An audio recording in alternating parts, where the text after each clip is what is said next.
उत्तराखंड जहां गंगा, अलकनंदा और मंदाकिनी सिर्फ नदियां नहीं, आस्था की धारा है, जहां धर्म पहचान नहीं, आत्मिक शांति का रास्ता माना जाता है। आज हम आपको उत्तराखंड के उसी भाव से जुड़ी एक ऐसी खबर सुनाने जा रहे हैं जो इन दिनों नगर पालिका क्षेत्र से निकलकर पूरे प्रदेश में चर्चा का विषय बनी हुई है।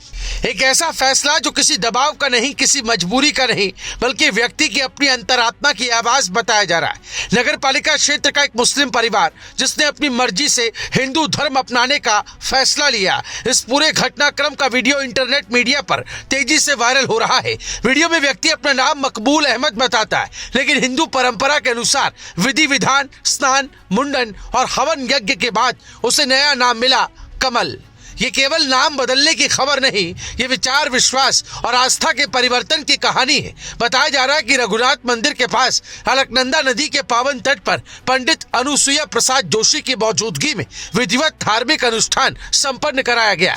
अलकनंदा में स्नान, हिंदू परंपरा के अनुसार मुंडन, हवन यज्ञ, मंत्रोच्चार और तिलक, और फिर सार्वजनिक रूप से हिंदू धर्म को स्वीकार करने की घोषणा।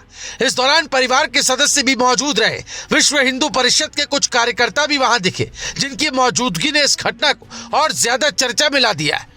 गौचर से विश्व हिंदू परिषद के कार्यकर्ता तेज सिंह नयाल का कहना है कि मकबूल अहमद अब कमल के नाम से जाना जाएगा। वहीं ये मामला सामने आते ही पुलिस भी हरकत में आई।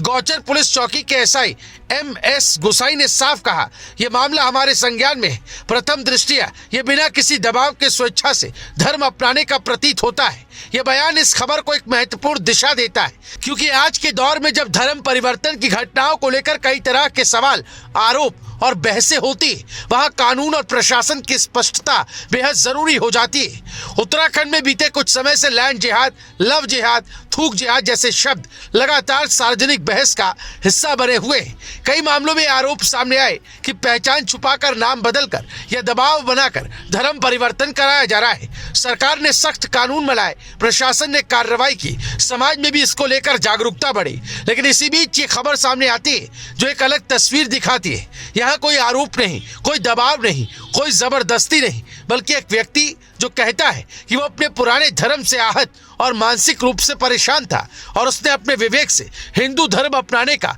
निर्णय लिया। लोकतंत्र में, संविधान में हर नागरिक को अपने धर्म को मानने, बदलने या न मानने की आजादी है, और जब कोई व्यक्ति खुले तौर पर कानूनी दायरे में बिना किसी दबाव के अपनी आस्था बदलने की बात करता है तो उस फैसले को सुना जाना चाहिए। उत्तराखंड की संस्कृति सहिष्णुता और स्वीकार्यता की रही है। यहाँ बद्रीनाथ, केदारनाथ है तो गुरुद्वारे भी है, मस्जिदें भी और चर्च भी। देवभूमि की पहचान किसी एक धर्म से नहीं, बल्कि आध्यात्मिक स्वतंत्रता से रही है। मकबूल से कमल बनने की यह कहानी कुछ सवाल भी खड़े करती है। क्या आस्था जबरदस्ती की चीज हो सकती है? क्या धर्म केवल जन्म से तय होता है, या फिर ये मन की शांति और विश्वास से जुड़ा विषय है? जब कोई व्यक्ति ये कहता है कि वो अपने पुराने विश्वासों से संतुष्ट नहीं था और उसे हिंदू धर्म में आत्मिक शांति और अपनापन मिला, तो ये उसकी व्यक्तिगत अनुभूति है।